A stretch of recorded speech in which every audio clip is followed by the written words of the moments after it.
un latino con un corazón mejor que nadie.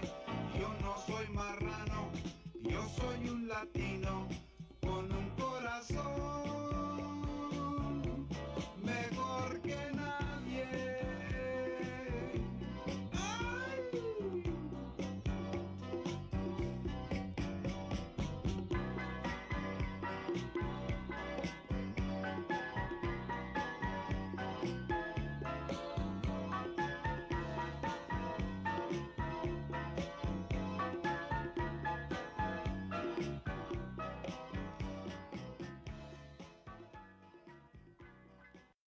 Duerme soñando con tus ojos tan plenos despiertos, con tu corazón lleno y radiante, alucinante, tan lleno de amor.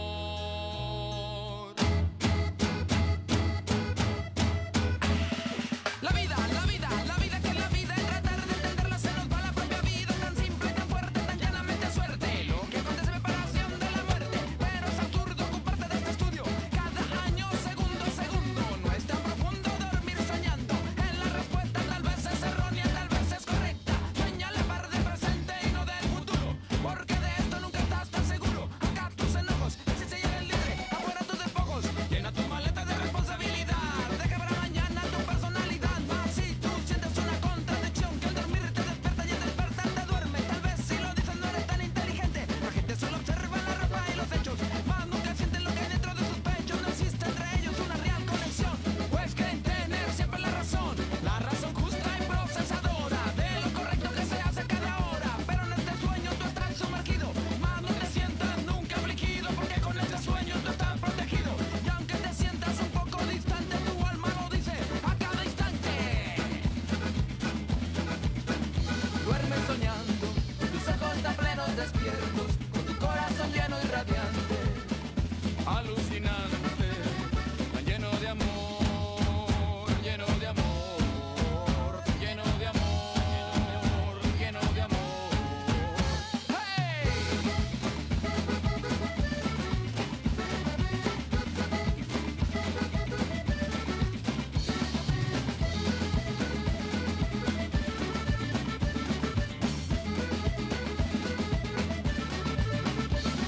La vida, la vida, la vida que es la vida, y tratar de entenderla se nos va la propia vida. La vida, la vida, la vida que es la vida, y tratar de entenderla se nos va la propia vida. No estoy tan convencido de vivir en esta vida, no estoy tan convencido de vivir en esta vida, no estoy tan convencido de vivir en esta vida, no estoy tan convencido de vivir. Duerme soñando, con tus ojos tan plenos despiertos, con tu corazón lleno y radiante, alucinante, tan lleno de amor, lleno de amor, tan lleno de amor, tan lleno de amor. Duerme soñando, con tus ojos tan plenos despiertos, con tu corazón lleno y radiante, alucinante, tan lleno de amor, lleno de amor, tan lleno de amor, lleno de amor, lleno de amor.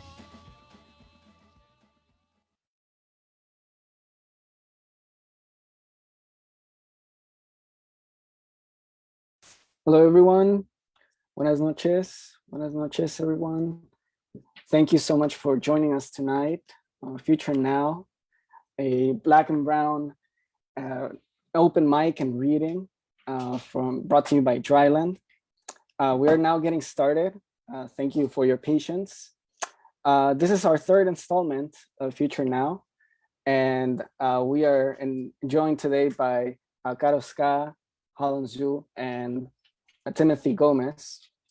So just a few things before I introduce our host for the night. Just so you all know, we'll be posting the recording of this event on our website. So keep that in mind. If you are sharing a piece, feel free to share it with all your friends and homies after it. Tonight we're doing a book giveaway of Nuclear Shadows of Palm Trees by our very own Nicolai Garcia. So to enter the raffle, just message Viva Padilla in the chat with your name. We will announce the winner at the end of the open mic. So to start this Noche de Poesía, please join me in welcoming our host of the night, el mejor poeta de Los Ángeles, author of Nuclear Shadows of Palm Trees, a lover of words and a true Dodger fan, Dryland assistant editor. Please join me in welcoming Nicolai Garcia. All right, thanks, Ivan. That was just how we practice. I'll owe you the money later, okay? Thanks everybody for being here. I really appreciate y'all. There's all kinds of things going on right now. You guys could have been anywhere right now. You could have been watching playoff basketball. You could have been watching the new Sailor Moon. Never mind, forget all that. I'm not trying to give you guys ideas. Forget I said that. I'm glad you're here. Before we start, I want to introduce Viva Padilla, who is the founding editor, the chief editor of Dryland. She's gonna say a few things before we start the evening. Yeah, for a minute there, it sounded like you were trying to convince people to go away. So, yeah, thank you guys for showing up. It's been a, man, May somehow just flew by. I was really sick, so I just like wasn't on top of promoting today's event and like being on top of everything. So sorry for that. But, you know, here we are gathered here again. And we love it every time that we've done this. It's been fun, it's been exciting, and we've met new people. So yeah, dude, this is just, we love this. And we hope to do it in real life. We're currently working on issue 11 already, so we've already gotten started on that. And many of you here are gonna be a part of that. So thank you for joining us in this open mic and for supporting us and for also contributing to the journal and to our work. I want to make an announcement. You know, I just kind of been holding my tongue for like a few months, but I think it's time to just kind of let it out. I'm going to be opening up a space in Boyle Heights that's going to be like a art and event space / book selling space. And I'm looking to sign the lease this Sunday. And, you know, we are basically not looking to be a commercialized space in any way, shape, or form. I'm not trying to make it be some kind of business. I want it to just run itself so that we can like have events, have book launches, readings, film nights, film screenings, and of course, books for us to sell and records and things like that. So if you guys would like to make any kind of donation, you can Venmo us for any small donations, and it's gonna go to contributing to the security deposit, which I have to turn in on Sunday. So, and if you want to make a bigger donation, we also have a fiscal sponsor. It's Tia Chucha Cultural Center, run by Luis Rodriguez. They've been kind enough to be a big supporter of my work for years. And when I told them that I was going to be starting this space, they gladly offered to be fiscal sponsors. Keep in mind that they do take away 5% from whatever donation you give, but you know, they are very like, you know, excited to have us do this. So if you want to donate to the space, you can Venmo me for any small donations, or if you want to get the tax deduction, do it through Tia Chucha donate on the website. And just let me know if you're going to donate to Tia Chucha. That way I can let them know and they can keep track of it. So yeah, that's pretty much it. I'm really excited. I hope that you guys can come visit us when we're open. Hopefully in July, we're gonna have everything set up. I'm looking for any kind of donations, books, shelves, anybody wanna come and help paint and help me, you know, in any capacity, I would be very grateful. So thank you again for all your support. It's been a long time coming to have a physical space. So this is it. So we're gonna get started. I'm gonna give this back to Nicolai, and he's gonna introduce our great readers. People that we have published in issue 9 and issue 10 are joining us tonight. And you know, Caro, we know for a few years now, and we've always supported her work. So we're very excited to have her here. Tim, we just met him, but he's cool. And Howlun, we've never met, but you know, it's good to see you here, even if it's not in like 3D. All right, so here we go. We're gonna get started. Enjoy. If you guys want to sign up for the open mic, there's still space. And yeah, cheers to you guys. Back to Nick. Yeah, I just want to mention again, if the open mic list is pretty short right now, so if you want to get added to that, we have plenty of space. Just send a direct message to Viva and she'll add your name. And for all of those people that are on FB Live and want to jump in on the Zoom and be part of the open mic, you have plenty of time to do that. Or if you have like 2 computers because you're like a nerd or whatever, you can do that. Let's see. First, I'm going to introduce Caro Ska. Caro, she, they pronouns, is a South Asian and Eastern European gender fluid poet. They might living on occupied Tongva land. They migrated here in 1996 from Warsaw, Poland. Anti-capitalist and anti-authoritarian, they find joy where they can. Their first chapbook, Gathering Grandmother's Bones, was released on February 29th, 2020. For updates, follow them on Instagram or check out their website, caroska.com. We'll put up the links on the chat later on. But Caro, I'm very happy that you're here. Start us off, please. Hi, everybody. I'm super happy to be here as well. I just wanted to say thank you to Viva and Nikolai and Ivan for hosting this open mic and giving all of us a platform for our voices. I always appreciate being able to share some of my poetry with folks. So thank you. And I know it takes a lot of work to put on an open mic. So shout out to all y'all for doing this. Okay, so I'm going to jump right in. So I'm working on a new book right now. I actually just finished it. I'm going to be pitching it to presses this month. It's called Loving My Salt-Drenched Bones. And I'm going to be reading some of the pieces. I'm going to be reading pieces from my new and upcoming book, which I'm super excited to get out in the world. You know, it's June, so it's Pride Month. So I thought I would start off with these 2 poems. This first one is My Non-Binary Femifesto. I am afraid that when I write a poem about my womb, about how it bleeds every 27 days, you think I'm a woman. Short skirts, leg hair, menstruation don't define me. My vagina and my clit are body parts, wet and hungry gifts from the universe. They are constellations inside my flesh. Remember that our fates are our own interpretations of the future, not a blueprint of our possibilities. I am non-binary, not a woman. I march through dirt, live on this earth, seek my self-worth. Honoring my truth means honoring my femininity as not woman. My gender is not a definition, not a letter on my birth certificate, not someone's opinion or decision. My gender is how I vanquish cis galaxies and femifest a universe of infinite identities. Thank you. So this next one is called, and it's kind of along the same vein of exploring both my gender and my sexual identity. Okay, it's called I Don't Have Any Dietary Restrictions.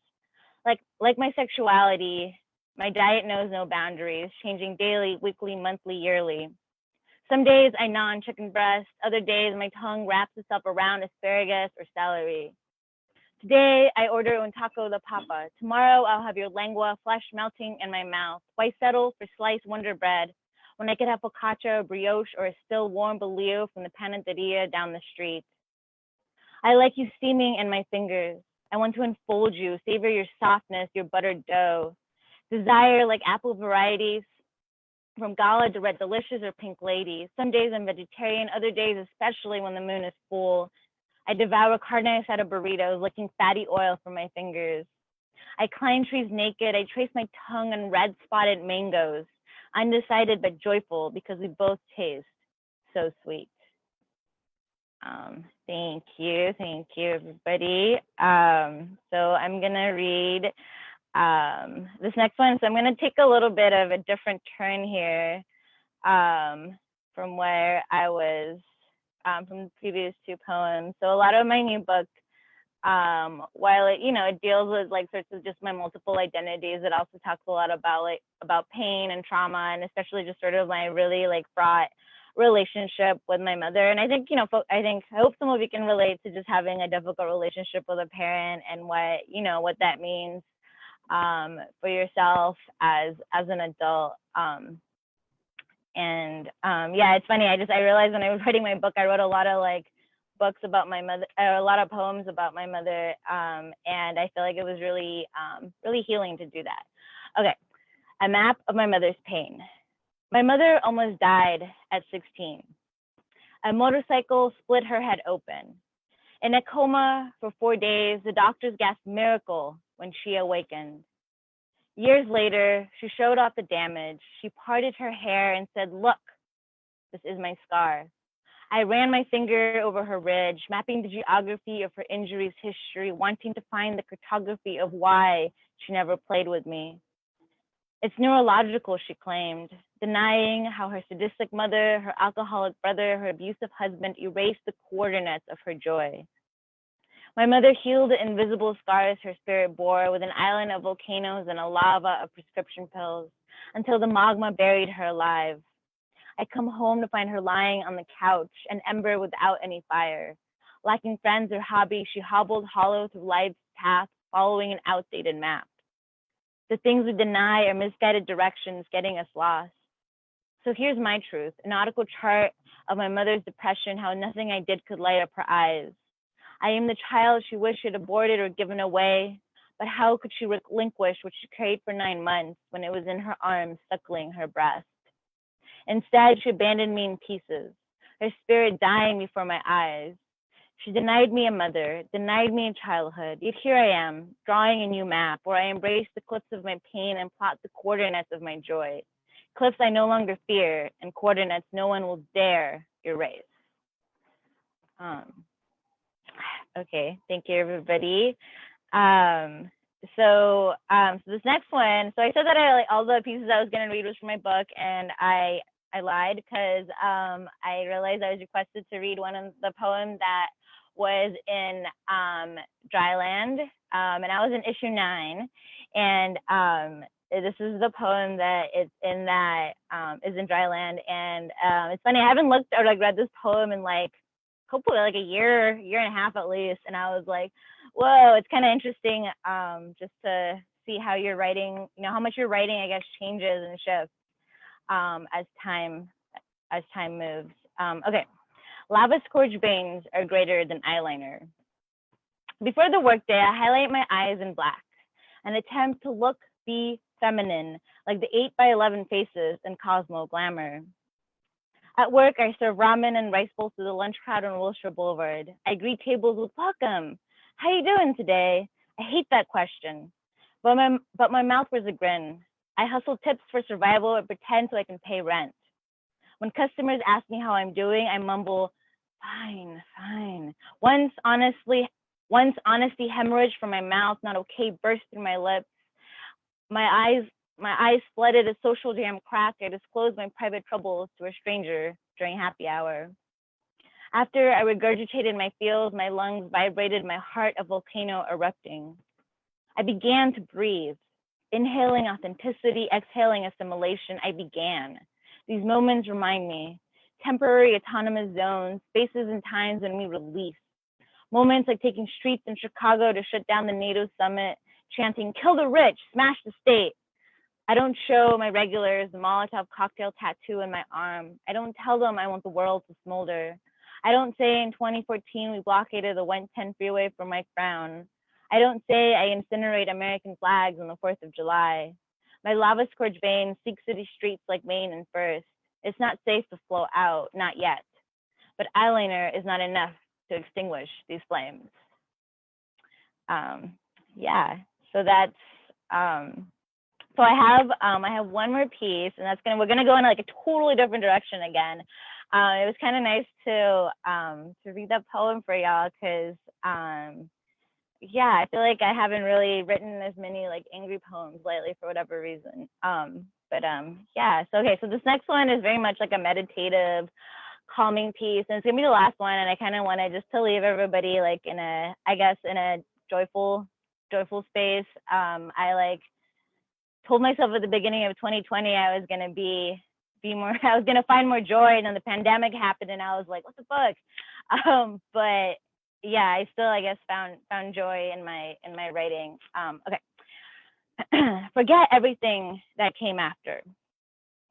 Remember the first time the sun held you in his radiant embrace. The first time the moon cratered you with stars. The first time rain clouds thundered in your breast. The first time you placed your lips on a nipple or a pacifier or a bottle. Remember how you suckled, squeezed. Remember how the soothed your body made you gurgle, put a smile on your face. Remember how fresh the air smelled, like jasmine and honeysuckle, like dawn after rain, like ocean at night. Remember how you felt, how possible you were, like a full moon rising, like a redwood tree expanding, like cumulus clouds cluttering the sky. Remember how you didn't have the words to say any of this.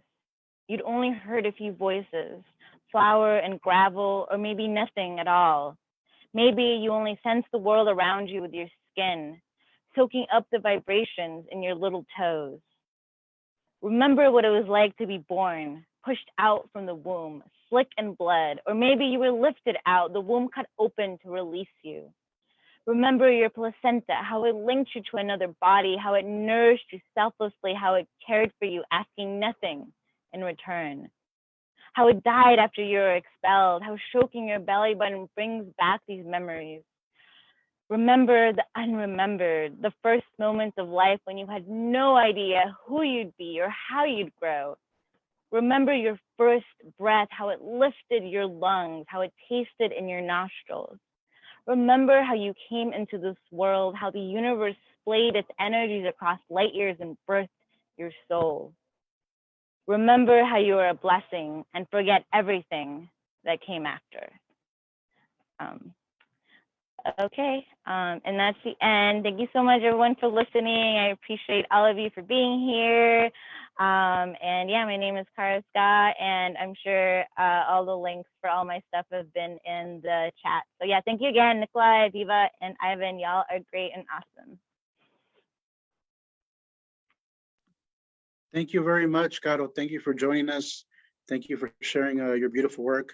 And we have links to Caro's stuff right there in the chat. You can find it. Right now, I am on gallery view, and I just kind of want to encourage people to turn on their cameras. I mean, it's not a demand, but you know, we kind of want to see all the beautiful people who are logging in to join us. So, you know, at least, you know, maybe momentarily, just let us see who you beautiful people are.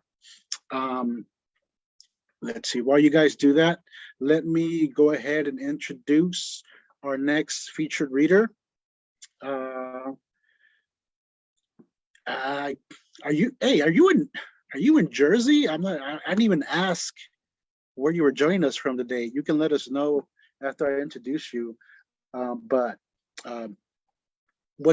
Before I read the bio, one of the things that's not mentioned in here is that you just got a really awesome haircut.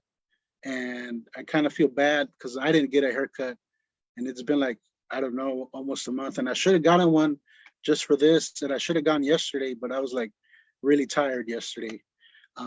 Anyways, Halun Zhu was born in Nanning, China. He immigrated to the United States in 1999 as a child. He was raised in central New Jersey. His writing has appeared in or soon in Witness, Gulf Coast, the Florida Review, and a few others. His chapbook, Ultimate Suncell, is forthcoming with New Delta Review. And we'll be posting some other links so you guys can follow him on Twitter. Definitely follow him on Twitter.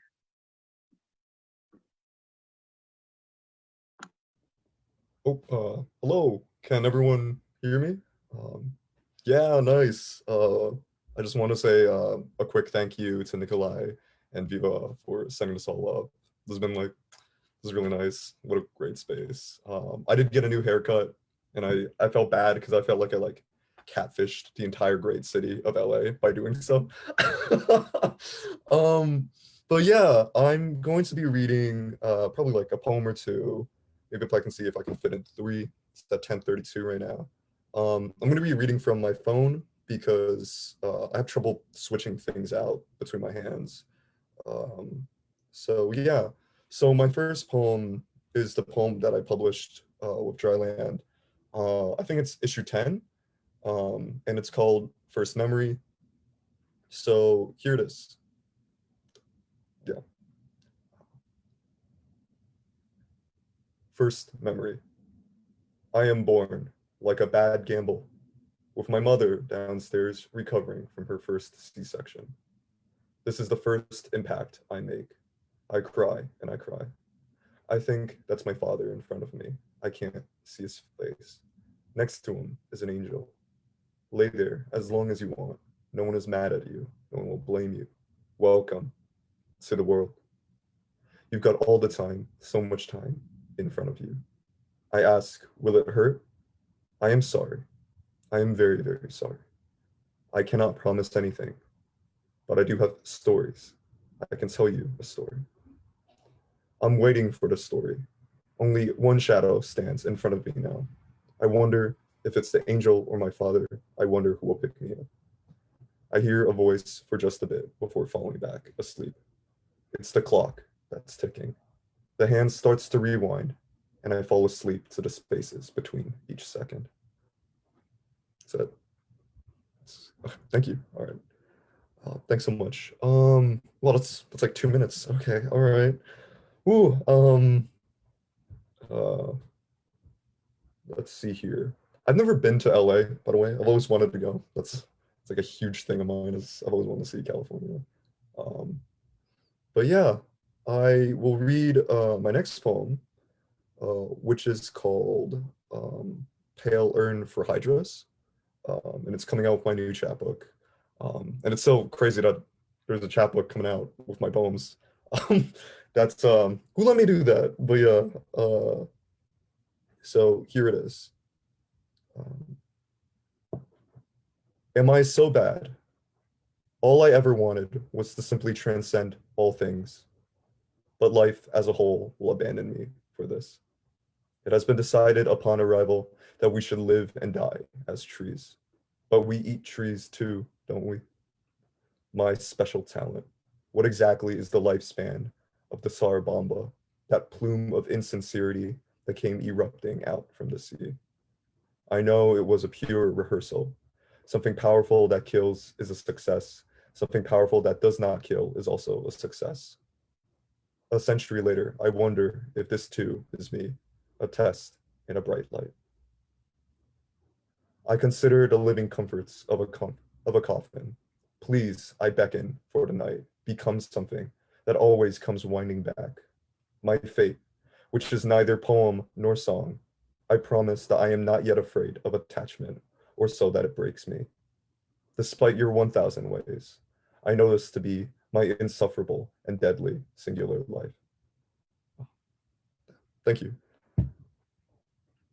I think I actually have time for one more poem, if that's okay with you guys. And we have like, you have time for like 3 more if you want. Oh my God.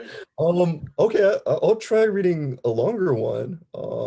I got like stage fright, so I'm like, my hands are like shaky right now.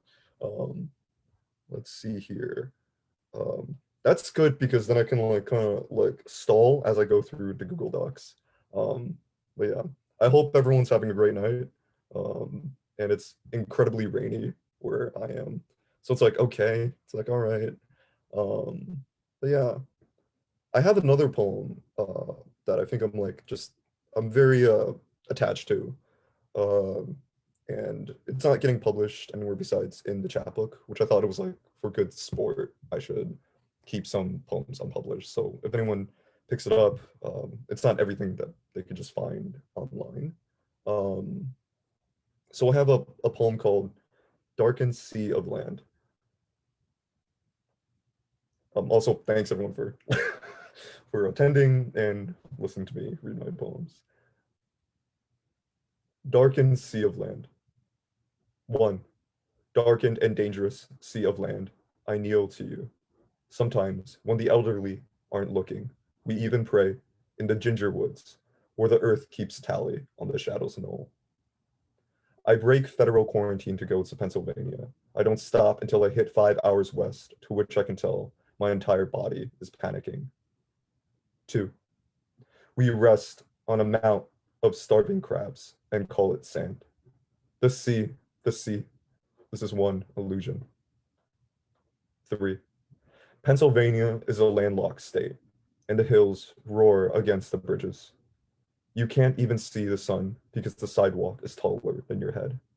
All of the land here positioned higher than the sky. During the day, large arms made of bedrock burst from the earth. They are 60 feet tall and emerge to greet visitors and those returning home. Golem, Afrid, deity. The arms reach and reach, hugging close entire mountains and towns before falling asleep again. 4. When I say Pennsylvania, I really mean California. Now, when I say that, I really mean London, China, the measure of one step to another, the transferring of statements into worlds. This is an advent horizon of a sentence. When I say California, I really mean Pennsylvania. 5. There are holes on the side of the hills. There, I find a skeleton of Ronald Reagan and Abraham Lincoln too. They lay on their side, holding something precious, something I cannot truly see. When I return home, I too lay on my side, my knee on top of the other, the joints collecting in form. This is illusion, those moments of pain, like riverbank, like roads, where all bones meet alike. So yeah, that is my super exclusive poem, which is Darkened Sea of Land. I think I have time for, I guess, one more. Is that like, all right? Okay, I got a short one that was like, I'll have this just in case. I think it's like a fun poem. So I'm like, yeah. I have this poem called, yes, it's called The Rabbit Is Not a Strong Gamble. It's coming out with Spectacle in I don't know when, but it's coming out with Spectacle, The Spectacle, and it's just like 3 stanzas, which I think it was like I had a lot of fun reading. I actually think it's like by accident kind of a sonnet, so, but not really, no, because of the rhythm.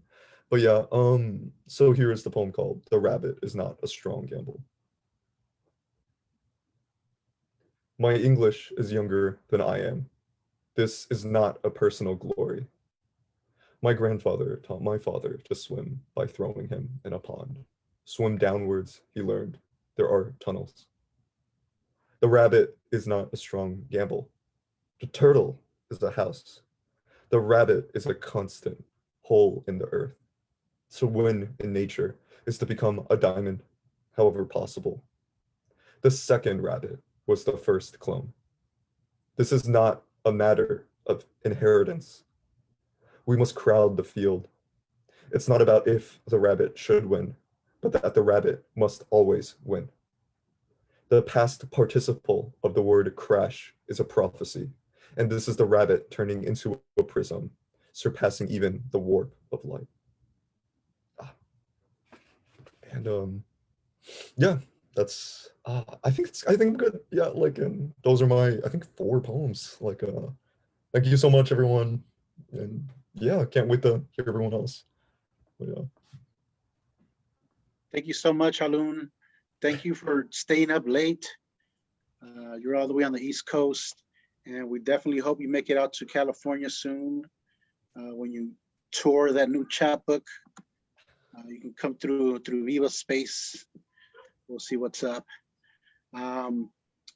Let me, before I introduce our last featured reader, just remind people that you can still sign up for the open mic, which we'll do afterwards. Just send a DM to Viva and she'll add you to the list. And also we're doing a raffle of my chapbook. So one unlucky person will win this. Just send your name to Viva and she'll enter you, or we'll figure something out. Okay. Now it is, as a fan of the Dodgers, it is my pleasure to introduce another great Dodgers fan. Timothy Gomez teaches high school English and ethnic studies in Huntington Park, HP. His writing has most recently appeared in Dryland, No Tokens, and Black Rabbit Review. His current project is a YouTube show called If You're in a Place. He is hopelessly devoted to the Los Angeles Dodgers.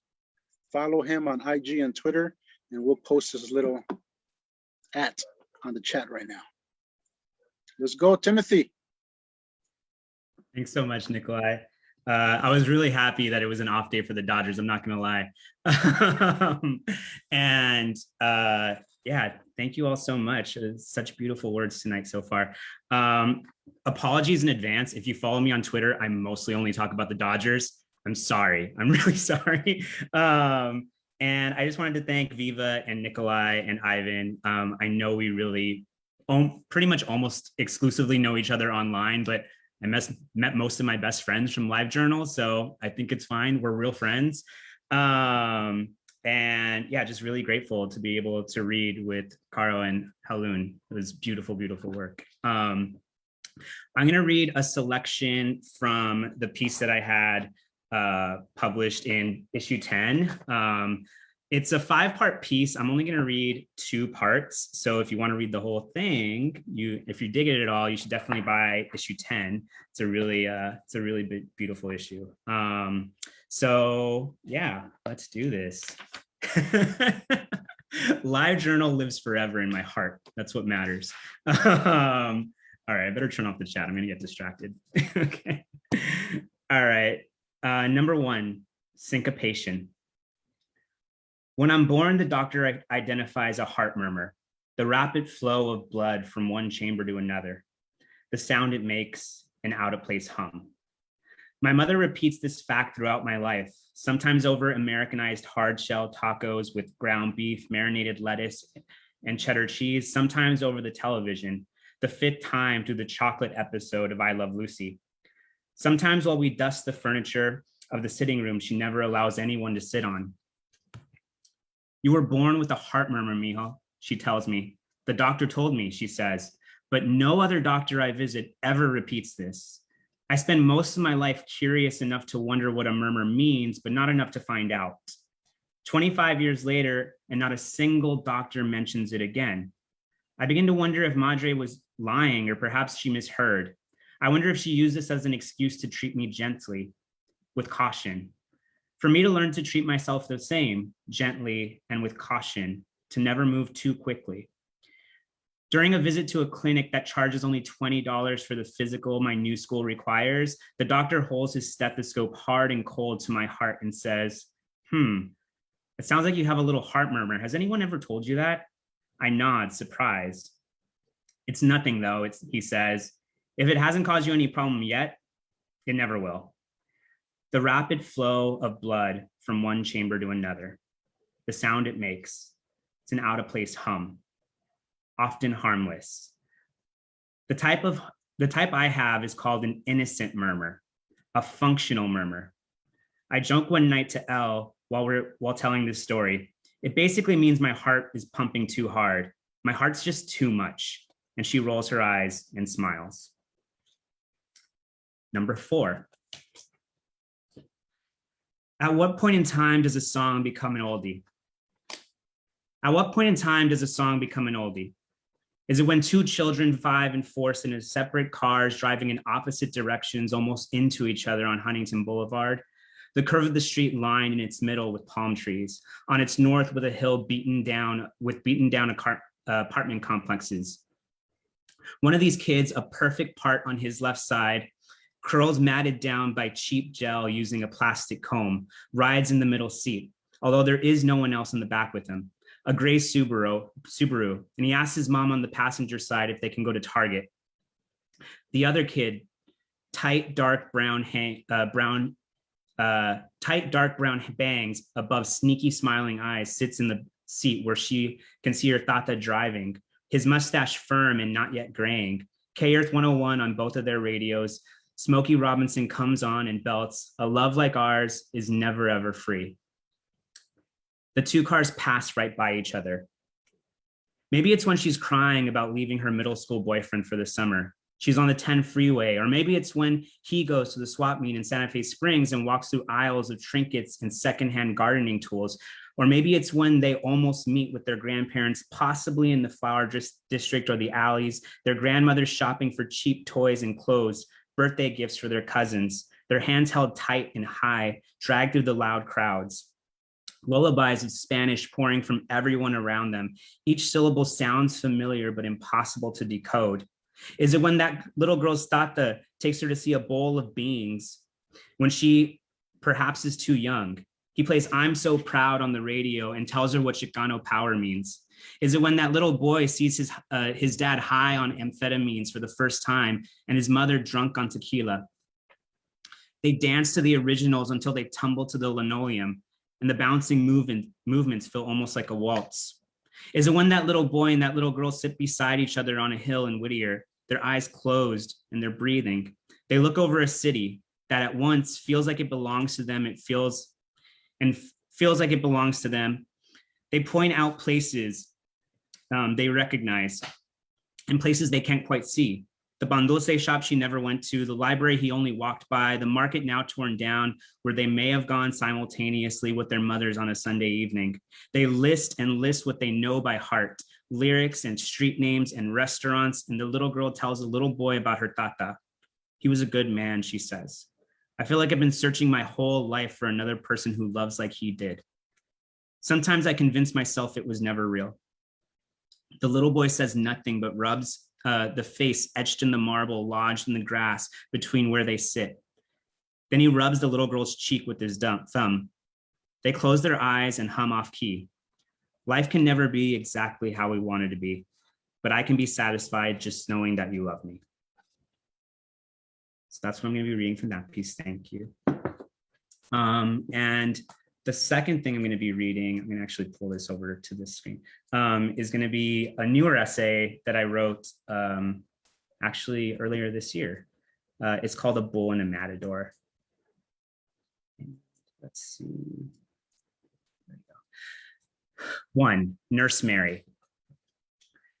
My Nana's feet look almost brand new, uncalloused and smooth. They extend out from underneath a hospital sheet. A ventilator covers her mouth and her acrylic teeth shine through when the machinery inhales. My Nana looks her size, and she can't wear sunglasses here. She can't cover her almost black eyes. She holds tight in her fingers a small laminated novelty card. "There are angels on earth disguised as moms," it reads. 2 cartoon cherubs floating, holding hearts in front of a blue sky. Only one person at a time, masks required, not because she has the virus, but because it would surely be the last straw. It's the summer months and things have barely settled. My sister and mother stand outside the door. My entire life, people have raved about how they all look like each other. My sister, my mother, my grandmother. All of those years, I would squint to see the resemblance they saw and I would fail. But here for the first time, I see my mother in this bed. I see the stringy texture of my mother's hair. I see my mother's straight lined mouth and her small lips and the thick balls of my mother's arthritic knuckles. I consider for the first time that I've had more years with my mother now than I will have. We've made it more than half the way. And when I see my mother again, I let go a little less. And I wonder if it was the nurses who washed my Nana's feet or if they've always been that clean. 2, self-control. It's the second week of March, and Jay and I wallflower a packed, sticky bar in Chinatown. We shimmy our shoulders to Frank Ocean songs while taking sips of house whiskey. "What do you think the odds are that someone has it here?" I ask her. "Probably pretty good," she responds. We know enough to know that we probably shouldn't be here, but we don't yet know that this will be the last time we do this for a length of time we still don't fully know. Paper lamps hang above us and softly illuminate the crowd in a faded red. I think about how I've never seen this place lit up in fluorescence before, only in this humming glow. I wonder what the floor must look like, stained with alcoholic sugar water. The DJs know when to kill the music and let the crowd carry the melody. Like when Frank croons, I remember, how could I forget? How you feel. You know, you were my first time, a new feel. Jay and I each put a hand up and cradle our drinks with the other, swaying our arms with the waves of the beat. How much time have I spent mourning things I haven't yet lost? I will in a few months wonder if my gut could already sense the absence of these crowded rooms. Was the quiet rumble inside my belly actually a grieving? Like, did my molecules know? Was it lament that I felt in the soil that holds together the matter in my joints? Late into the night, we get drunk enough to find our way closer to the speakers and collect with the other leftovers to dance in the almost emptied center of the room, unaware of how loose we all look. We sing back and forth to each other and wobble across each other's feet, and we dance around each other, but we never dance together. All of us, leftovers. We hover our voices over plucked guitar strings. Q kills the track, and together, like a hymnal, we chant, I know you gotta leave, leave, leave. Take down some summertime. Give us just tonight, night, night. Just tonight. Almost like we already knew. Number 3, the Sapir-Whorf hypothesis. Let's say that the language you're given at birth also influences your cognition and guides the way you process the world. Does the opposite happen when a language is taken away? You have to wonder if at some point you start to feel the language leaving, if the creases in your brain start to close up or shift. My grandmother's teenage hands colored with welts in the shape of a ruler. When she was older, she scoffed at anyone who tried to speak to her in Spanish, hunched over as if to protect herself, like how a child jumped in an alley might protect his diaphragm. Speak to me in English, she'd say, her tone jagged and cold. I wonder if she ever mourned her tongue, if she thought of it when she would float the tips of her fingers over her forehead and her navel, both shoulders, the same way she would do each time she would merge onto the freeway.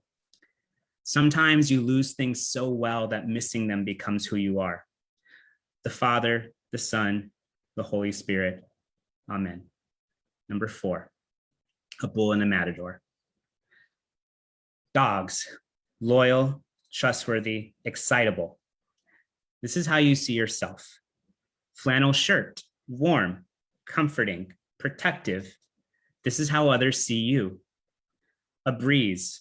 I don't know, man. There's something calming about the resistance to have this very earth push up against you like a weighted blanket, to not just feel like you're floating out there all alone and without consequence.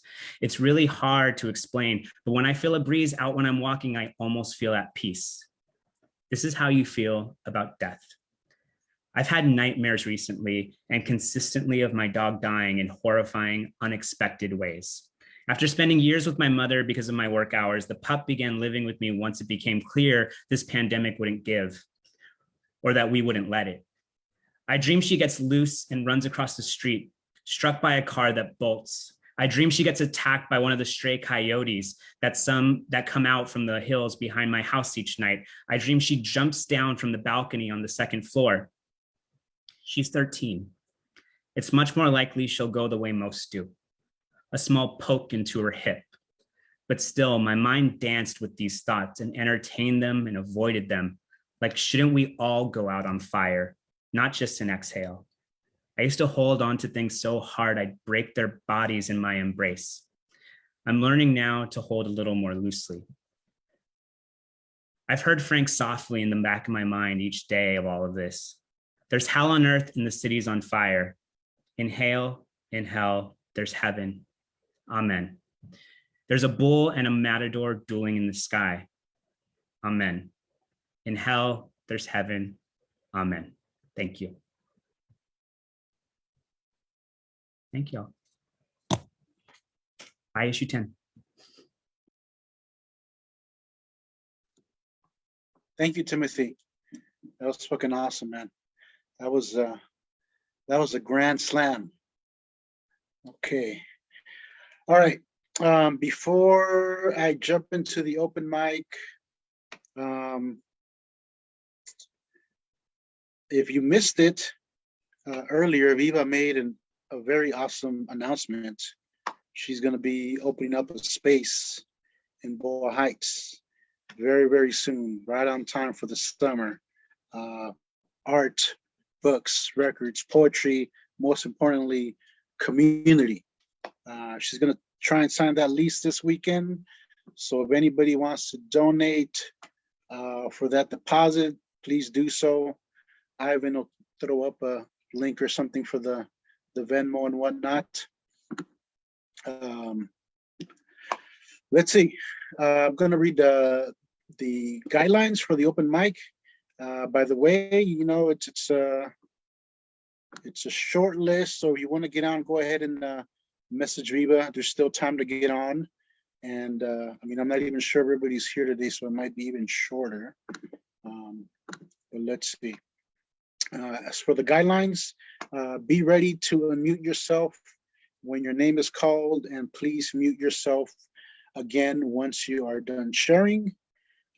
We will not tolerate any hate speech, no racism, sexism, homophobia, etc. Lastly, open mic readers will have 3 minutes to share. Please be respectful of other readers' time. We will use the mute button at our discretion. So far, I haven't had to use it. Let's hope I don't start today. Let's see. Who's first?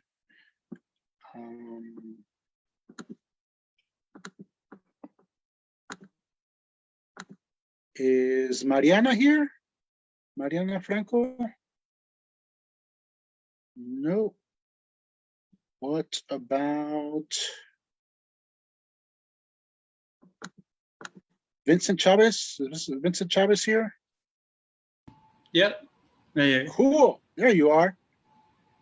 Go for it. All right. Thanks, Nikolai and Viva, for holding this space. I think it's really awesome to have this. I'm going to be reading a flash fiction piece called Tryouts, and it's from my Link story collection that I'm working on right now. And it's narrated from the point of view of one of the protagonists' father, who's trying out for a traveling soccer team. So here it goes.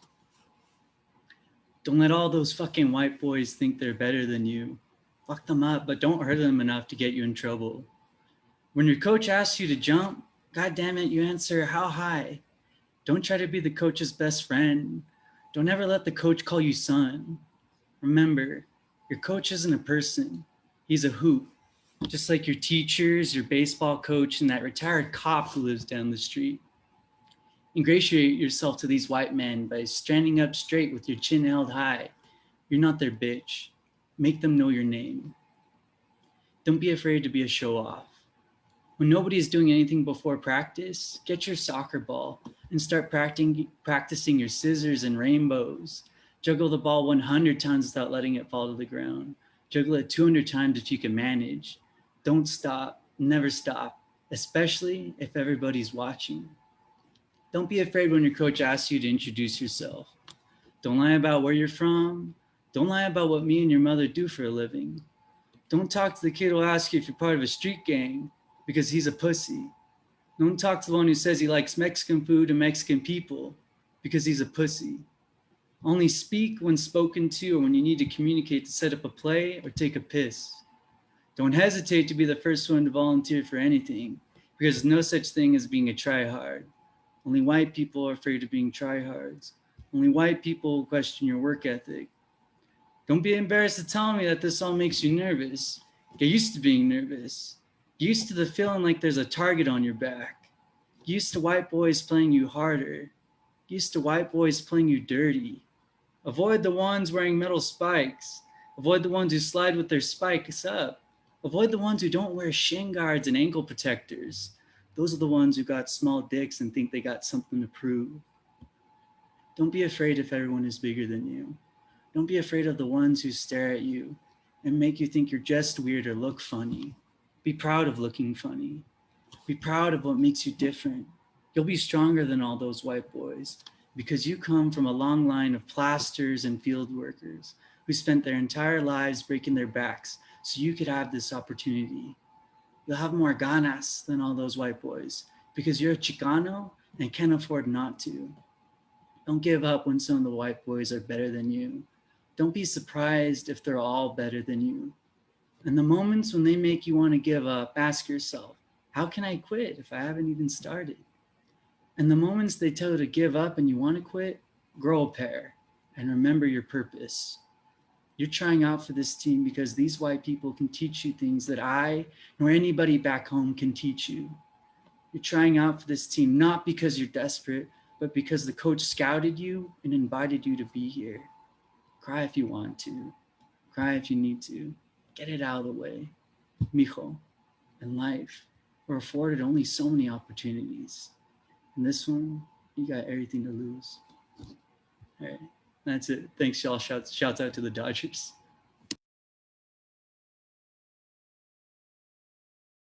Thank you. The next person on the list has a really awesome name, Mimi Tempest. Mimi Tempest, I see you. Please join us, unmute yourself. Hi, y'all. Thank you so much for having this open mic.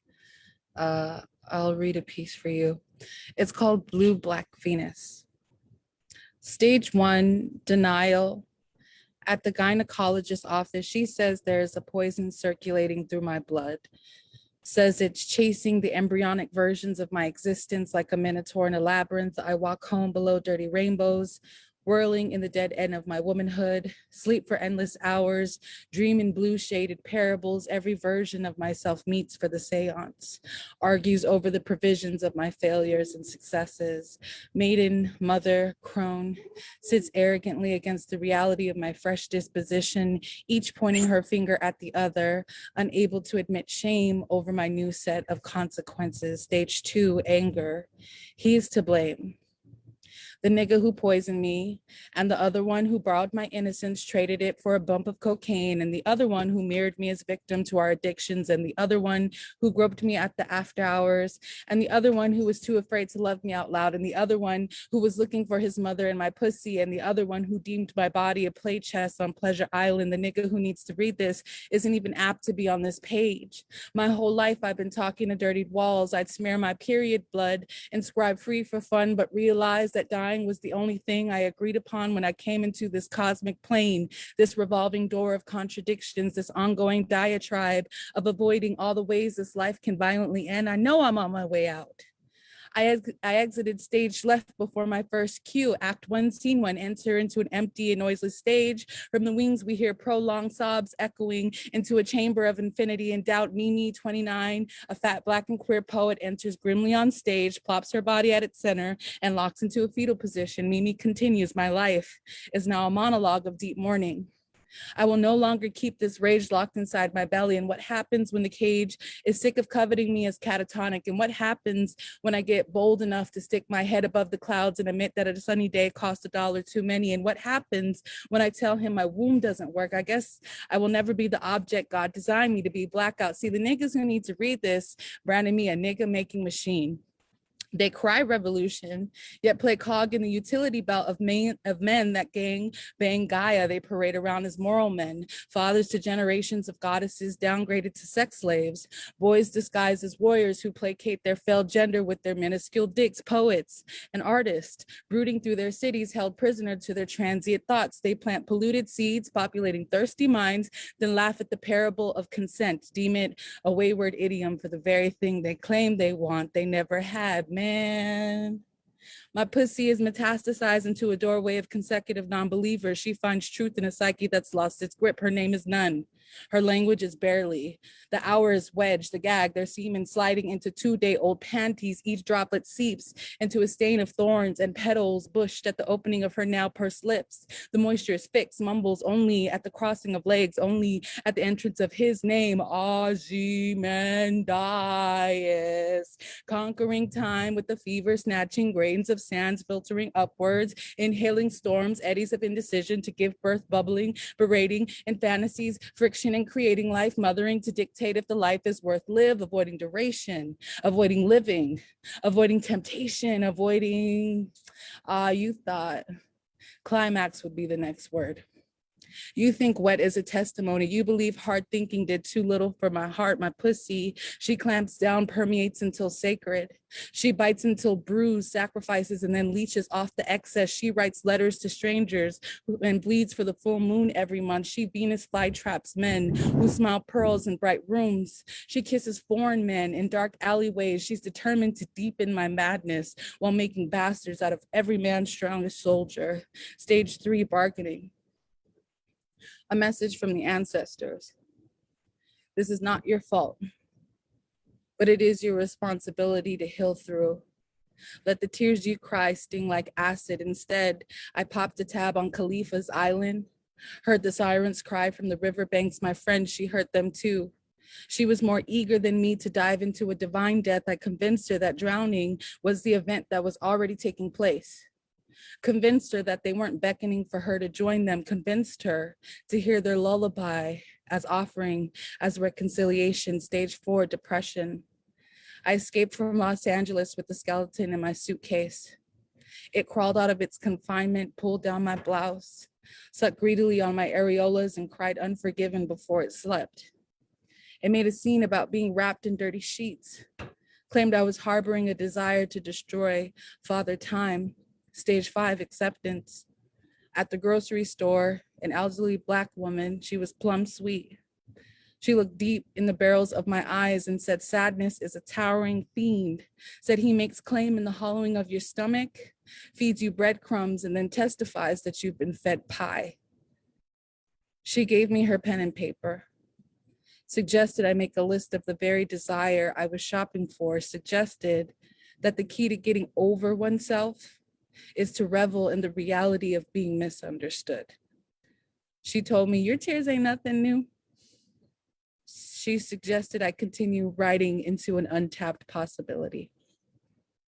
Thank you all for having me. You know, that was fire. Thank you so much. Everybody was feeling it. Check out the love in the chat, yo. Awesome.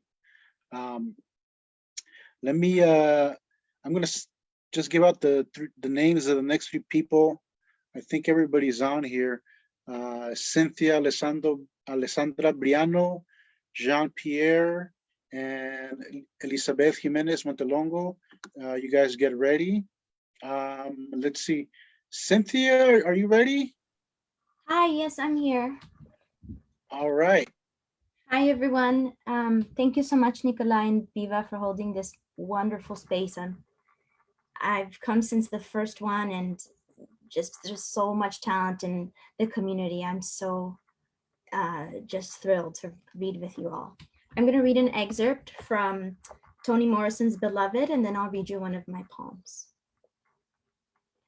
She told them that the only grace they could have was the grace they could imagine, that if they could not see it, they would not have it. Here, she said, in this here place, we flesh that weeps, laughs, flesh that dances on bare feet and grass. Love it hard. Yonder, they do not love your flesh. They despise it. They don't love your eyes. They'd just as soon pick them out. No more do they love the skin on your back. Yonder, they flay it. And oh, my people, they do not love your hands. Those they only use, tie, bind, chop off, and leave empty. Love your hands, love them, raise them up and kiss them. Touch others with them, pat them together, stroke them on your face, because they don't love that either. You gotta love it, you. And no, they ain't in love with your mouth. Yonder, out there, they will see it broken and break it again. What you say out of it, they will not heed. What you scream from it, they do not hear. What you put into it to nourish your body, they will snatch away and give you leave-ins instead. No, they don't love your mouth. You gotta love it. This flesh I'm talking about here, flesh that needs to be loved. I'll read one of my poems. It's called Revolutions. I'm collecting oral histories from my family, and this came after speaking with my father and my aunt, Rosaura. Revolutions. In the first place, no one talked about it. It wasn't a topic like a wedding or a baptism. It's an assassination. No one says, remember when they killed so-and-so and so-and-so? It's ugly to remember. Everyone lost something. What did the people say about it? It's not like history. It's like knowing which plants will make your horse go blind, like understanding the touch of clay. When it's fine enough, if you dig and dig with your hands, el agua azulita. There weren't philosophers talking about courage. That was later, other people.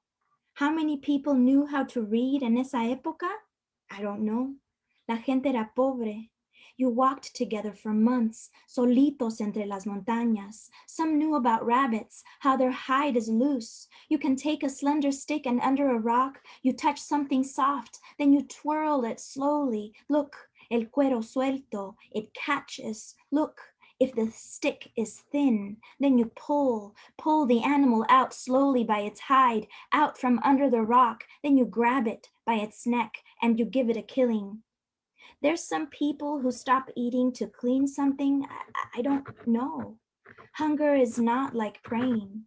La gente era pobre. Sometimes it didn't rain y la cosecha se perdía, and the land wasn't yours then like now. El hambre y la gente déspota. It's not like now where you see people gather and celebrate with heroes. They would dig holes in the ground and they would throw a basket over it or wooden planks or the cot and hide their daughters in there as soon as they got pretty. Or even if they weren't pretty, they dragged them away equally at 12 or 15. The men would take them. Se las robaban cuando los guerrilleros came through to take el ganado or el maíz. What they needed to survive. For everyone, it was a bitter swallow because they killed their Jose or their old man and they would take their daughters and many never knew where they were scattered. You take pains not to curse or prophesy when you have things. Still, you work and it's continual. Thank you.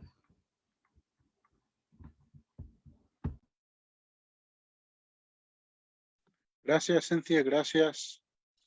Up next, Jean-Pierre Reda, are you ready? I'm ready. Thank you guys for holding this space. Really appreciate it. This one is called Latinoamérica, and it's part of my new book called Herencias. Latinoamérica. Somos indispensables como la música, como el cuento. Somos indispensables como la fe, como el aliento. Somos los aventureros navegando océanos y desiertos, atravesando junglas y montañas. Somos los soñadores muriendo por vivir en Estados Unidos.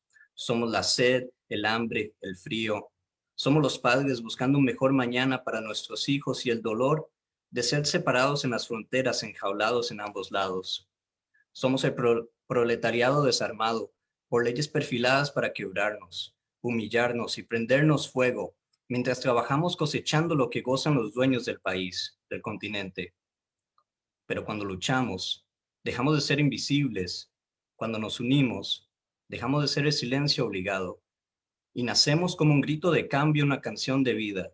Somos la valentía ante lo incierto, el arte ante la violencia, la paciencia ante el tiempo, el arte ante el odio. Somos arquitectos de sueños, maestros de perseverancia, magistrales ejemplos de excelencia, humanidad y talento. Somos Sonia Sotomayor cambiándole la cara a la justicia. Somos Franklin Chan Díaz rompiendo barreras en el espacio. Somos Sandra Cisneros dándole voz a una generación de chicanos. Somos Roberto Clemente, el señor béisbol en el Salón de la Fama. Somos Frida Kahlo, descubriendo los colores del alma y el corazón. Somos Gabo, convirtiéndose en leyenda de la literatura. Somos las hermanas Mirabal, Patria, Minerva, María Teresa y Dedé, inmortal símbolo contra la violencia del dictador Trujillo. Somos Rubén Darío, pintando el pasado en paisajes de poesía. Somos Dolores Huerta y César Chávez, protestando por la dignidad y el derecho humano. Somos Latinoamérica, la historia, la pasión, la cultura, la nueva generación. Somos Latinex, latinos, hispanos. Somos la libertad y la incansable lucha para mantenerla. Gracias.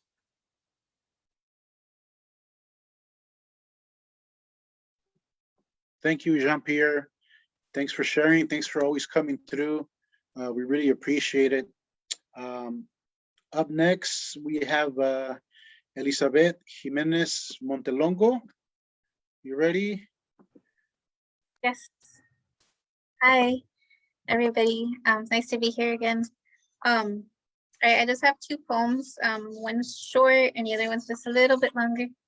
And after I'm done reading, I'm gonna share in the chat. I'll share my social media, but I'm gonna share a project that I'm working on called La Raíz Magazine. It's the first project that I work on like this, so I'll share the link for a call for submissions for all the poets that are here. All right, so my first poem is called A Woman Fearless. A woman fearless is powerful because she's faced her fears and overcome. Why do you fear sharing the power? Would we treat you as you've treated us? A brown, black, red people, fearless, appear demanding when demanding their share of power. Others recoil, throw a fit, wanting to keep forever the treasures and privileges begotten criminally by generations past. Why do you fear sharing the power? Will it leave you with only your fair share? A brown, black, red woman, fearless, powerful. I met one upon entering this world. She first appeared in a womb generations before, far across the borders of space and time. She can rule with a gentle, subtle power. She can rule like flint, water, and wind. Do you fear woman, Mother Earth, the womb that first held power over you? Woman fearless begins a new world with her walk, a wink, a wish, a whisper. Woman fearless has overcome and is standing before you, everywhere you look, demanding you face your fears.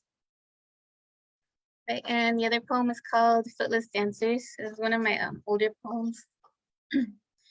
Why do you claim we ripped each other's hearts out? It was you who tried to rip ours out. But when you reached in to grip them, we had already hidden them. So you took our feet, our hands, our tongues. You took our heads. Only our hearts remained. The blood flowed, but it flowed from the tips of the sharpened crosses you drove into our lives. You dipped them, still dripping blood, into ink and wrote lies to hide your evil deeds. We planted your crosses, planted our flowers around them, tied green leaves to the tips. Now, as we dance without feet, as we pound drums without hands, as we sing our songs without tongues, and even without heads, remember the wisdom of our ancestors. We wash away your inks with the condensation of our turquoise songs, and burn your lies with the fire in our hearts. We will be whole again. You will share with us your feet, your hands, your tongues, your heads. You will replace what you took from us. We will be whole again. We will become the moon, and the walking waters will turn their heads and know the truth. We will be whole again. We will share with you our hearts, wash the blood and ink from your palms, and as you are finally able to see us with your eyes closed, you will know that we are one. All right, thank you for listening.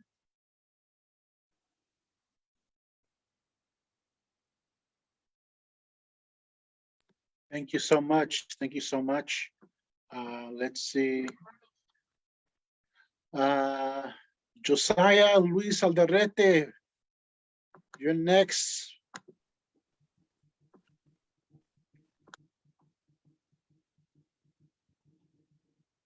You mean next, like right now, or next, like after the next person? Like, ahorita, güey. Órale, pues, man. I wasn't sure. What's up, familia? ¿Cómo están? Let's see here. Can you all hear the drumming going on outside? No? Okay. It's actually a beautiful thing. Some Mexica dancers and drummers have started practicing across the street, I think every Thursday and Friday, so it's nice. Oh, you know what? Before I'm sorry, I'm not going to take up too much time. I just want to gently remind familia out there that next week, June 10th through the 13th, over here in La Bahia, is the International Floricanto Literary Festival happening. 4 days of beautiful poesía, pláticas, workshops. It's all free. Some of it's in the Zoom Mundo, some of it's on 24th Street in La Misión. So por favorcito, tap in, go to the webpage, go to the IG page and check out the schedule of gente, because it's beautiful, man. It's so many good poetas and writers doing some amazing things. So yeah, next week, June 10th through the 13th, be there. Mimi Tempest is going to be there. She's one of the features on Friday. So if that's not enough incentive, Roberto Lovato is going to be giving a plática. There's going to be all kinds of shit. So come through, mi gente, come through. I'm going to read two little poemas, one about blue love and another one about blue laundry detergent. I'm reading from my libro, Baby Axolots and Old Pochos.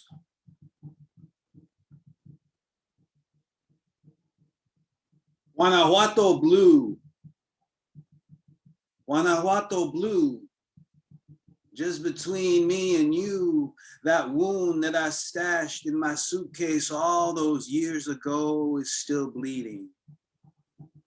The sangre has got the same feel the holy water has when it knows you've been bad. Guanajuato blue. And just between me and you, the smoke isn't the only thing keeping me company these days. Drifting around the room to rusty tangos and sad corridos, all of it slowly surrounding these memorias in shades of gray that make them stay and linger just a little bit longer. Guanajuato blue. And just between me and you, it still hurts when I do this, and when I do this, and when I do this. And the thought of how much I'd miss you when you were finally gone was unbearable to me back then. Pero when it all finally turned to right now, and cried and screamed and left behind both curses and explanations, well, I didn't feel destroyed, tired, or even crucified. Instead, I felt just fine. I drifted like mi cigarro smoke and listened to the silencio that was not exactly silencio, but you know what? It was enough. Guanajuato blue. And just between me and you, mi amor, I guess I got off easy. I mean, I've seen some people walk away with a nasty scar or two, keep some box of photos that they never ever look through. Some hint they even regret forever and cover up that tattoo. Me, I just got left with the memoria of a color, Guanajuato blue.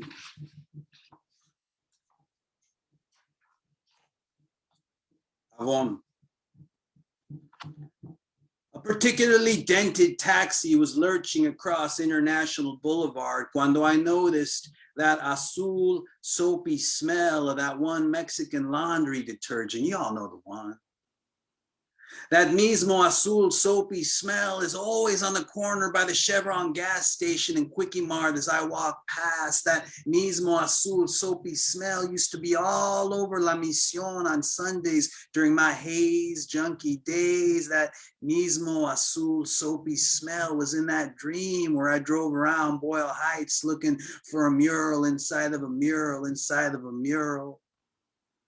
That mismo azul soapy smell is over at a laundromat in Modesto in the 70s where my padre is waiting for a Coke score. That mismo azul soapy smell is in Chicago in the background of some Sandra Cisneros poem. That mismo azul soapy smell is drifting around with the ghost of Pedro Petri and Loizada right now. That mismo azul soapy smell is nestled in the collars of paisas work shirts over here in North Richmond as they wait by a taco truck.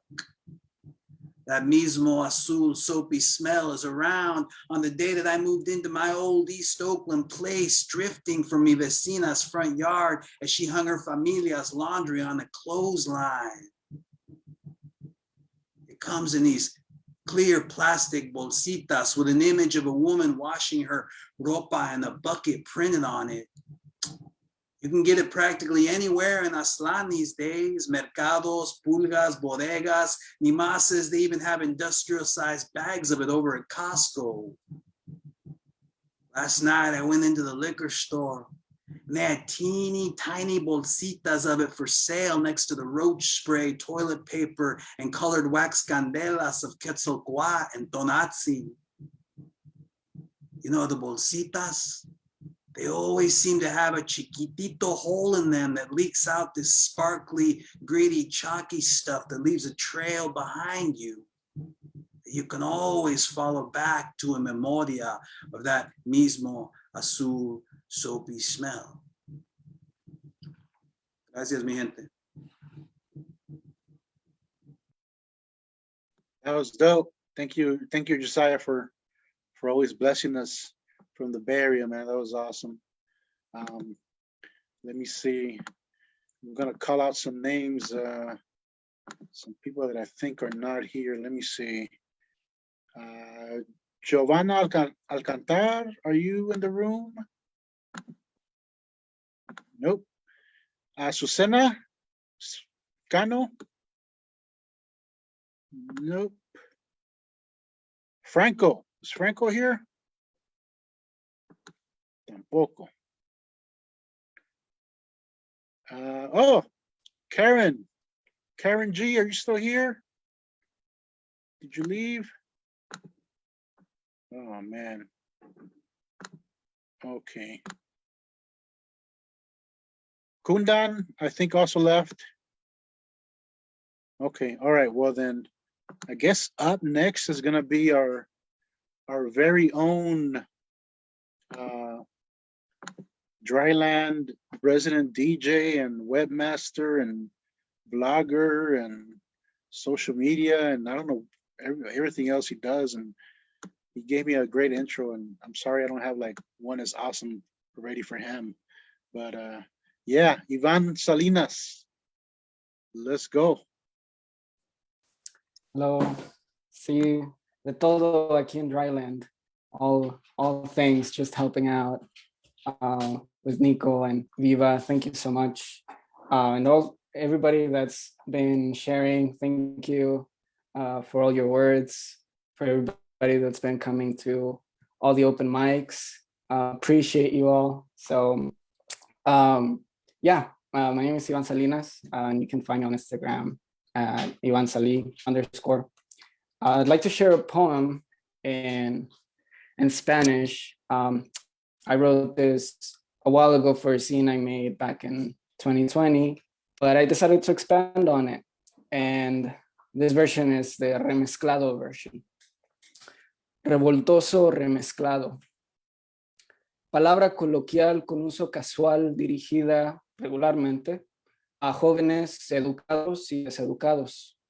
Término despectivo en la sociedad, individuos que enfrentan en la sociedad, enemigo patriarcal en grito de guerra, extremista, siempre a la ofensiva, feminista y antirracista, protesta multilingüista, genio analfabeto, poeta tercermundista agitando al otro, terremoto de antónimos, estigma del organizador anarquista, etiqueta histórica eternamente en evolución, hijo de la revolución, reproductor anticultural nacido de orgías transfronterizas, pensamiento contra ideal, revolcándose entre gente, entre gritos de justicia y argumentos interseccionales de aquí y allá, políticos e ilógicos, rebeldes inmortales entre las multitudes de toda época, críticos de sus propios ciclos, revoltoso, apasionado que ejerce su poder humanitario, revoltoso, criminal y transgresor, revoltoso, que es una voz colectiva, voz detrás de megáfonos, voz de los marginados, voz compuesta por cuerpos con caras empoderadas,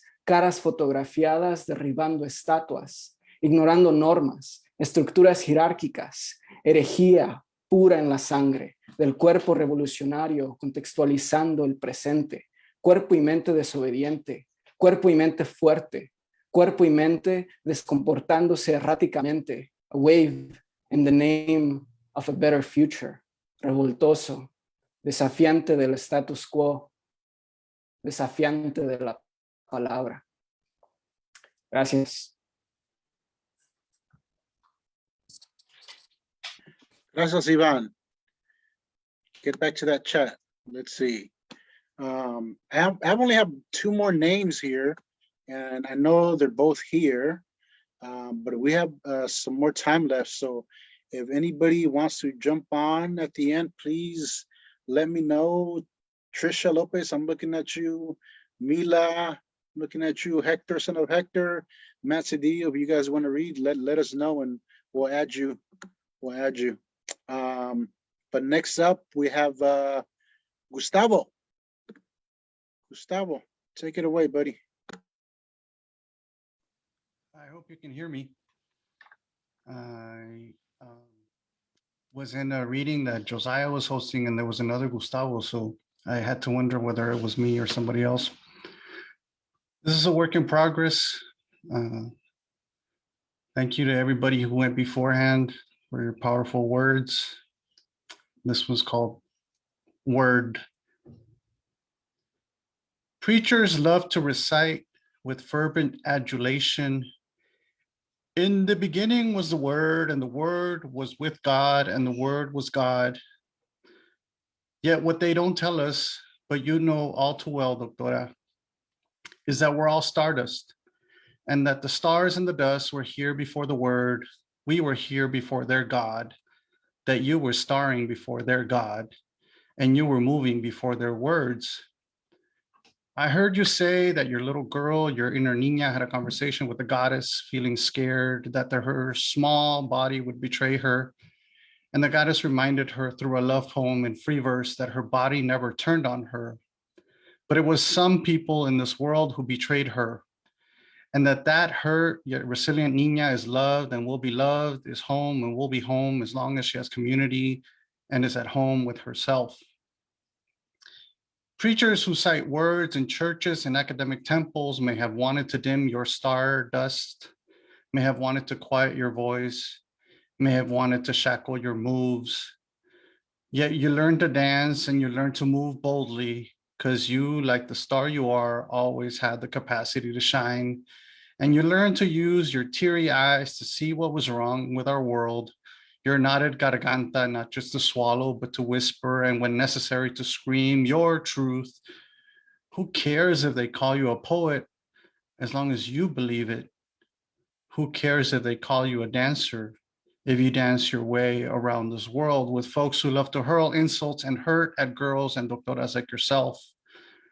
What matters is what the goddess tells the little girl inside, helping her find home, reminding her she's loved, deeming her a poet, naming her a dancer, telling her she's worthy. And that is not gospel or God's spell. Rather, that is your goddess spell. Gracias.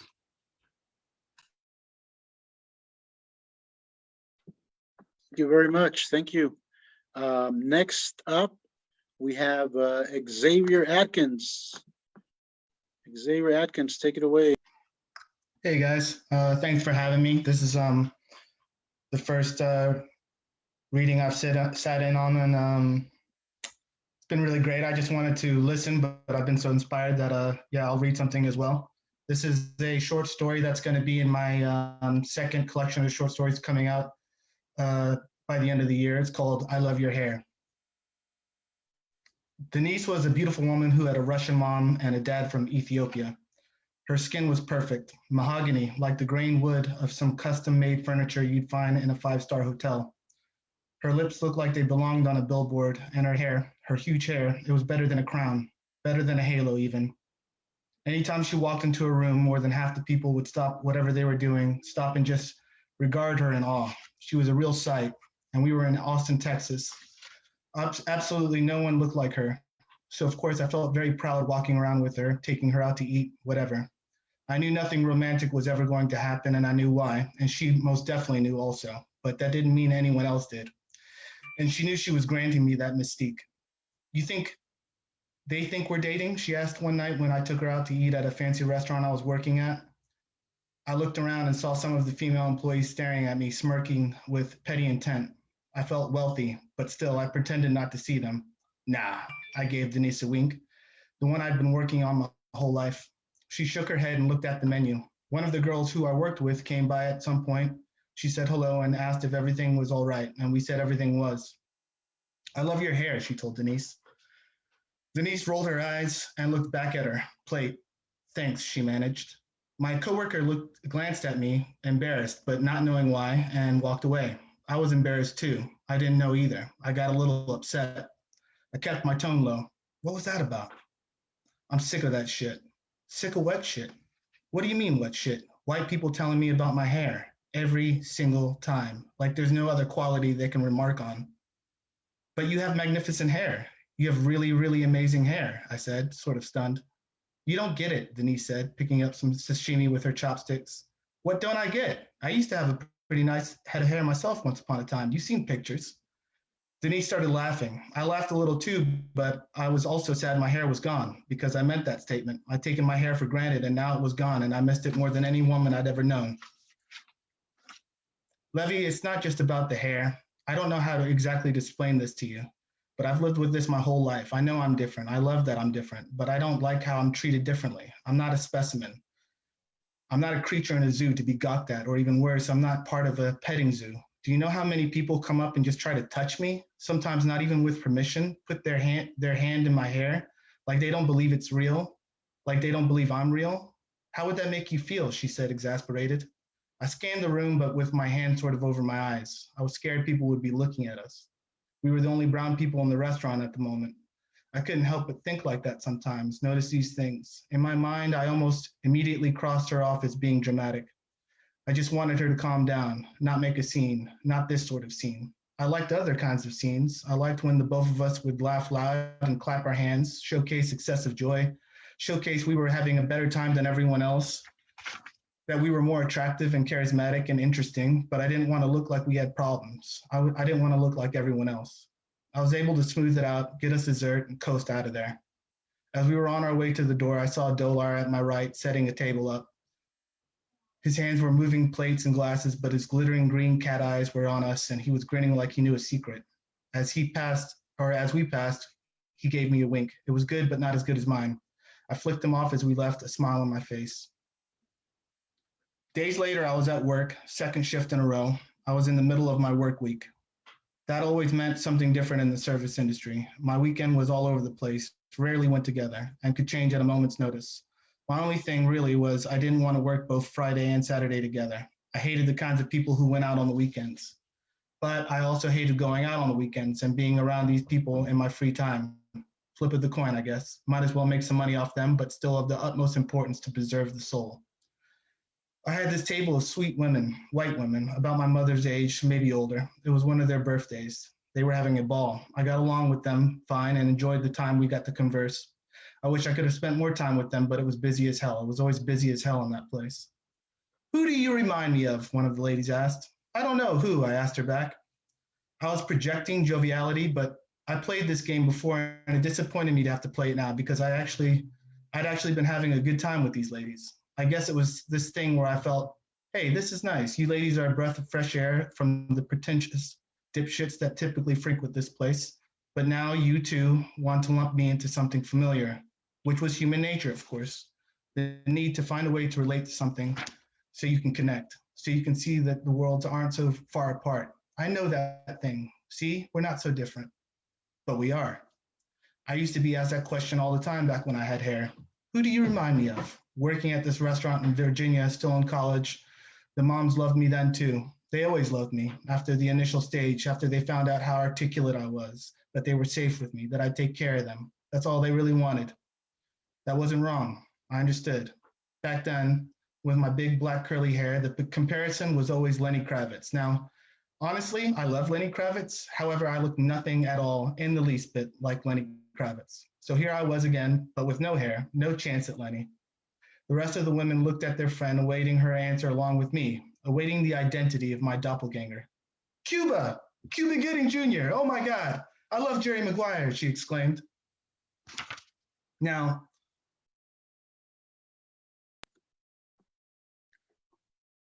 Xavier, we're gonna have to interrupt you right there because it's kind of going a little bit too long past the 3 minutes. Sorry, okay. Let's see, I have a couple more names on here that just got added. Trisha Lopez, Hector, son of Hector, and Matt Cedillo. Guys, please get ready. You have 3 minutes each. Trisha, are you ready? I'm ready. Okay, so it's gonna be a page from a personal essay. It's part of a larger full-length collection, hopefully comes out next year. And it is about my wonderful, crazy dad. My father would have been a biomechanical engineer, like the Salvadorians now working in NASA. My father worked on a coffee farm for 3 months to be able to afford college. His cousin knew someone in the mountains that paid people to come pick coffee beans, much like in California when people go up north to pick strawberries. My father lasted from November to January. He says it was horrible. They had to pay someone with a truck to drive them for 3 hours uphill because buses could never make it up the mountain. Then the truck pulled over and told them they had to walk another mile up because the car also could not make the trip. In the mornings, a fog hid behind the nearby rainforest. My father said that was the best part. He would grab a cup of coffee from the owner's kitchen, stretch, and watch the fog move slowly like a ghost. He heard the toucans playing in the trees. Every day he picked coffee beans for 12 hours, with the occasional break to eat food that the owner's wife would make. With the money he earned, he was able to buy himself new pants, a pair of Converse, shirts, and all the bucks he needed for college, plus a tuition and rent that he was going to split with his friends. My father told me that in those 3 months, he made around $500 US. My father went to college in San Salvador, 3 hours away from home. My father has always been good at math. He was not good at teaching me. My father made me cry whenever he helped me with my math homework. He sat with me at the dinner table in the 5th grade and watched me solve a problem and pointed out I was wrong. He would then pull out a paper from the printer and show me how to do the problem in his chicken scratch. When I couldn't copy him, he would raise his voice. My mother always reminded him he was my father, not my stepfather. That's a little humor for you. When I started to cry, he would sigh. You're not stupid, okay? Has anyone ever told you you're stupid? No, you're not stupid. Just think, okay? Think. My father sent me to bed. I would wake up the next day with my homework finished. Thank you guys so much.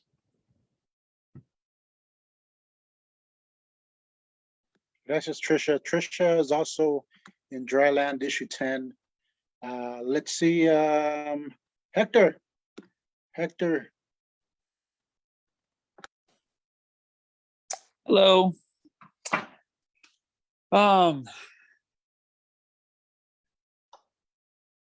This is called binge watching in the time of COVID. And this was written after watching Carl Sagan's Cosmos, A Personal Voyage. 1. Somewhere dark enough away, I can look upon the constellations once observed by the ancestors of my ancestors, creation myths and the drama of the gods weaved into a dotted meteorological map. But here, the city's night sky tells me a story of loneliness. So much noise, the heavens disappear. 2. A lonely comet travels the road at 3 a.m., precious carbon cargo, passing by Los Angeles, down the 5 to the 10, down the 5 to the 10, then the 110 up the 101, briefly the 170 back to the Sacramento 5, never to make a sacrament, instead to veer to the Oaks and thumb of St. Francis, wheels spinning on its elliptical journey. 3.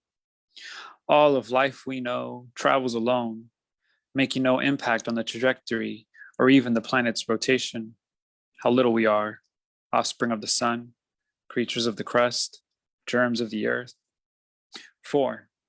You who seek to hold on to your possession, look upon the vastness of the ocean and see only your reflection. You who can think in terms of self, dive deep into the nucleus of your cell and note the same DNA found everywhere else. 5. We are made of dust from cosmic explosions. We are consequences of entropy. We are hydrogen tempered by oxygen. We are the evolution of nucleic acids. We are made in the image of the earth. We are its living dynamic crust. We are recipients of growing brains. We are data collectors of knowledge. We are manipulators of chaos. We are builders of information systems. We are standing before the external brain. We are between this page and the next. We are every single living being connected in this way. 6. I am not the wick, nor the wax. I am the candle, a flame atop my head, flickering in and out of consciousness, day after day, such a short period, melting toward my feet. 7. Even in immobility, we travel the galaxy, accompanied by the stars. Thank you, everyone. I put up links for Floricanto that's happening next week. I'll put them up again at the end of this. Thank you so much, Hector, son of Vector. We have one more reader to finish off the night.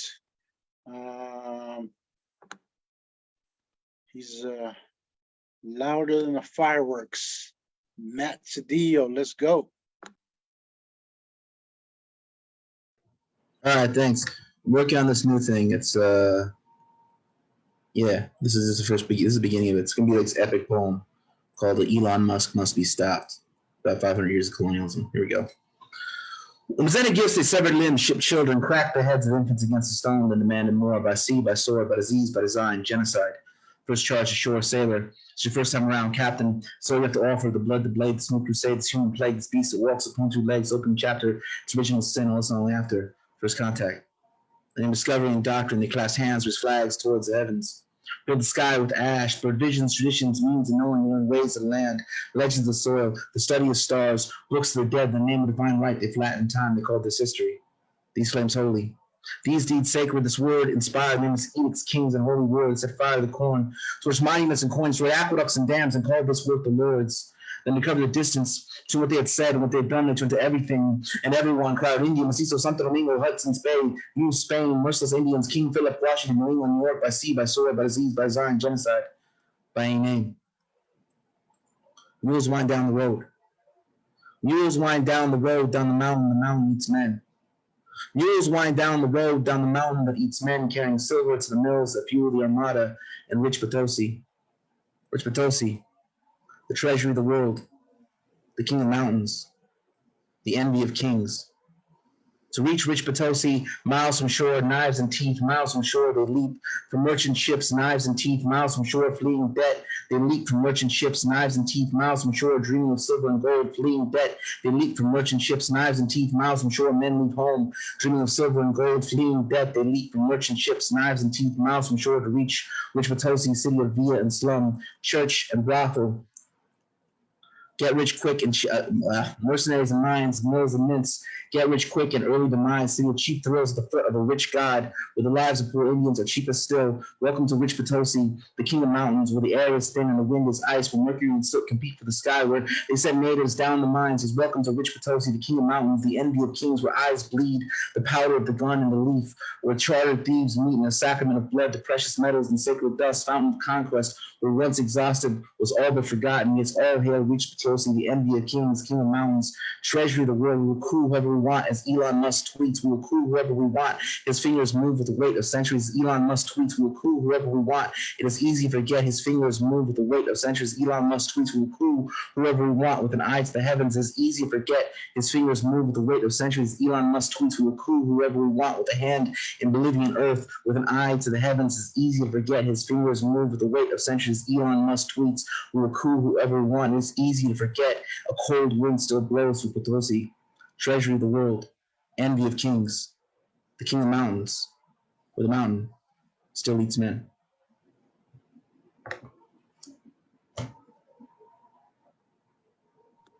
Thanks, Matt. I want to invite everybody to unmute yourselves and just give everybody tonight a round of applause.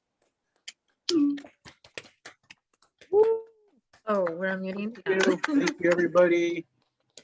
Thank you, Gato, who had to leave early. Thank you, Haloon. You're all the way on the East Coast. Thank you for staying up so late. Timothy, gracias. I'm gonna see you at Dodger Stadium soon. Thanks, everybody. Thank you for coming through. It was awesome. Thank you, Come guys. back next month, July 1st. Wait, are we not doing the raffle? Oh shit, the raffle. Yeah. Okay, yeah. Go for it. This is gonna be the most exciting raffle ever because it's you'll see. You guys will see exactly what I mean here. The most exciting. Here, guys, see that? 2 people have entered, so they're going head to head for a copy of Nikolai's Nuclear Shadows of Palm Trees. Here it goes.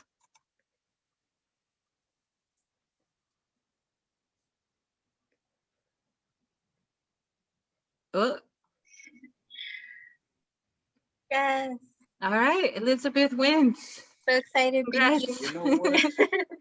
I finally You know won what? something.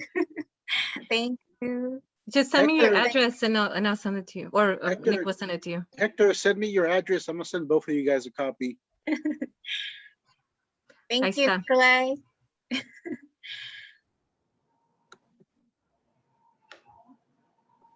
All right, so I guess that's it. We ended right at 9 or close to 9. If you guys want to stick around and hang out like we did last time, feel free to stick around for a bit. I'm gonna get off of Facebook Live, so it's gonna stop recording in a second. But yeah, thank you guys for coming out. Hopefully next month we're gonna have an open mic that's gonna be hybrid, hopefully if everything goes well. So it'll be like real life and online. So you guys are welcome to show up in real life or online. So thank you. All right, I guess that's it. Good night, guys. Y el DJ, ¿dónde está el DJ? DJ. Bye. Bye, good night.